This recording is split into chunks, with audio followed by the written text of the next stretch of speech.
Well, I'll be the first to admit that my dire predictions that winter was about to hit us have proved wrong.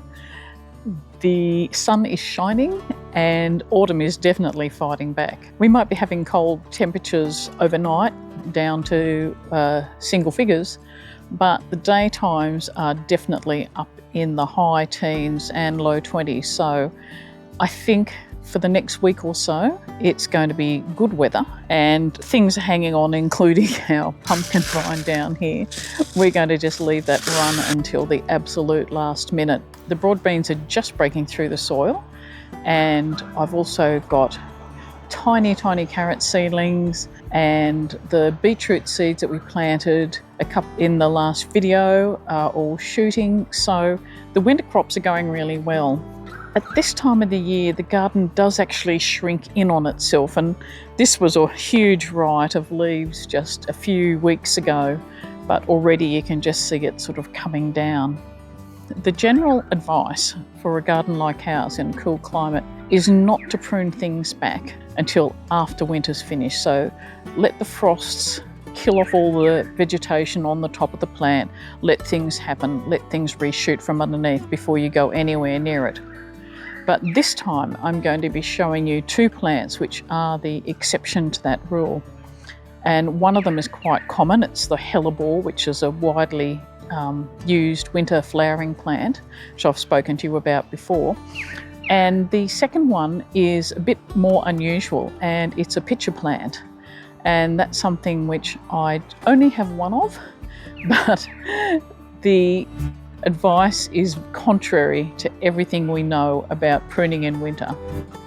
So, welcome back to Feral Manor, and let's get into the garden. I had a very timely reminder from the nursery that I got my hellebores from, that existing hellebores need cutting back and feeding. So these ones have never been cut back and never been fed, so I think they're overdue.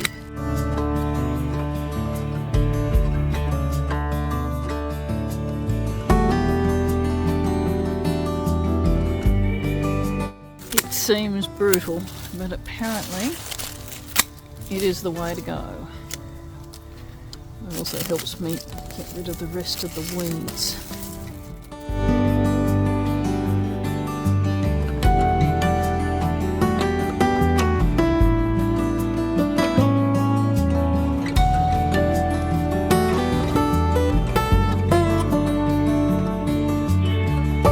I cut these hellebores back about a week ago. That was the advice from the nursery that I got my new hellebores from, and they're all reshooting. So yes, it was scary to do it, but I'm definitely getting the right result.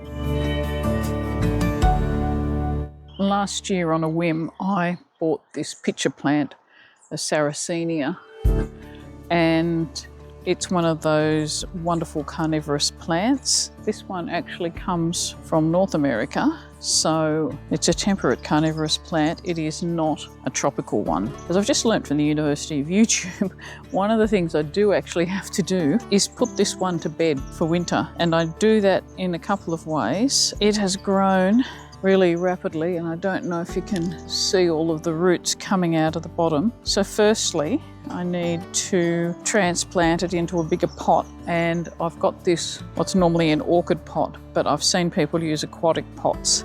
They do like to be wet and cool, and so I'll be bringing this inside to avoid the worst of the frosts, but it actually doesn't want to be in the warm lounge room. It is actually going into the cool, non-heated spare bedroom, and the other thing I've got to do is literally cut it all off. It feels like a really dangerous thing to do, but I'm assured that is exactly what these plants need.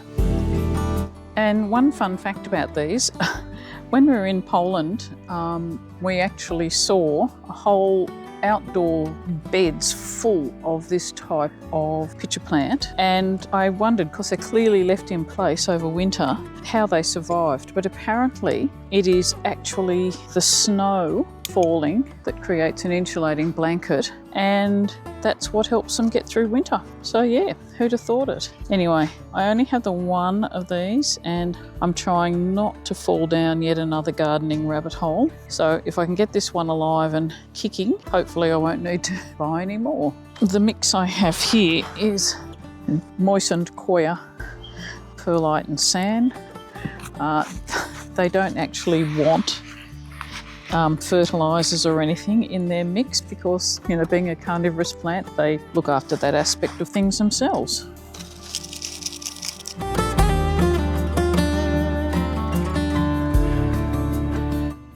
And indeed, the person whose advice I'm taking from YouTube, the link will be in the description below, suggests that you take the plant out of the pot and wash off all the other media just to make sure that there's no additional fertiliser in there. And I'll be doing that, and they recommend that that gets done in rainwater. So I'm off to the tank and we'll grab some rainwater and we'll get into it. I would like to keep the moss, so I'll see if I can put that to one side. Hard to tell what is in here. There is certainly pebbles and things, but I'm not really sure what the substrate is. Possibly some sort of peat or coir, maybe coir.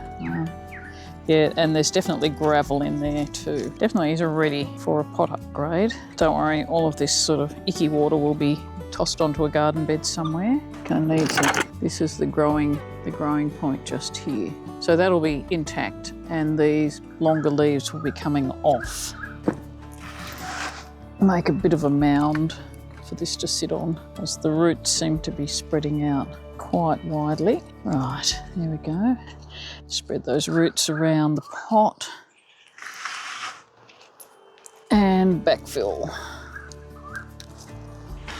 One thing I will be doing is actually leaving this pot outside for a couple of days. We are expecting rain, so I figure that a bit of rain and a bit more outdoor time will certainly help this plant get established in its new pot. And I'll probably try and save this mix for the next time I need to do this. And I'll be getting some rainwater onto that shortly. And yeah, I'll just pop this moss back. Oh, and of course I do actually still need to cut the tops off. I think I'll water first, then cut.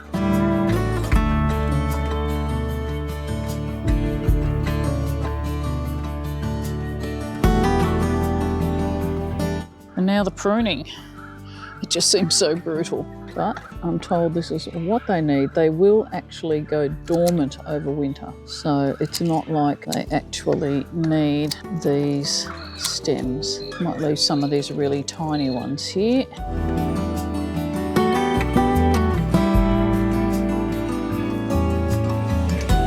See if I can open one up and see what's inside. These ones have downward pointing hairs so that insects crawl or fly in and can't get out. The insect body's in there. Bad luck insects.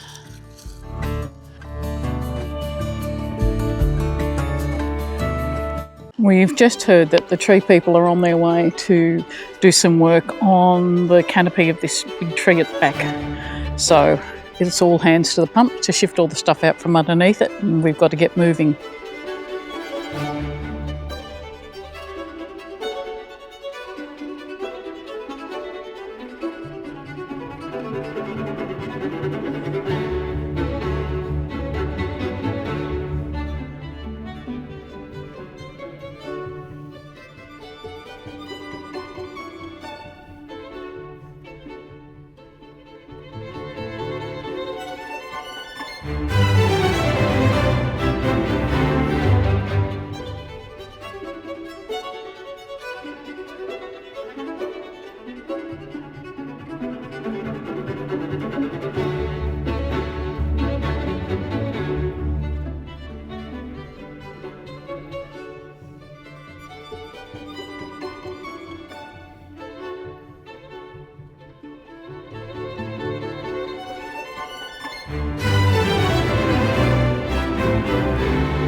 Now, I don't want you to get the mistaken belief that there's any rivalry between me and Steve when it comes to native plants and propagation, but I must say I am a bit chuffed to have these plants growing. Now, these are my blue devils. These are the transplanted seedlings of the blue devils, the originum, the native sea hollies. I'll just be interested to see how they grow over the coming months.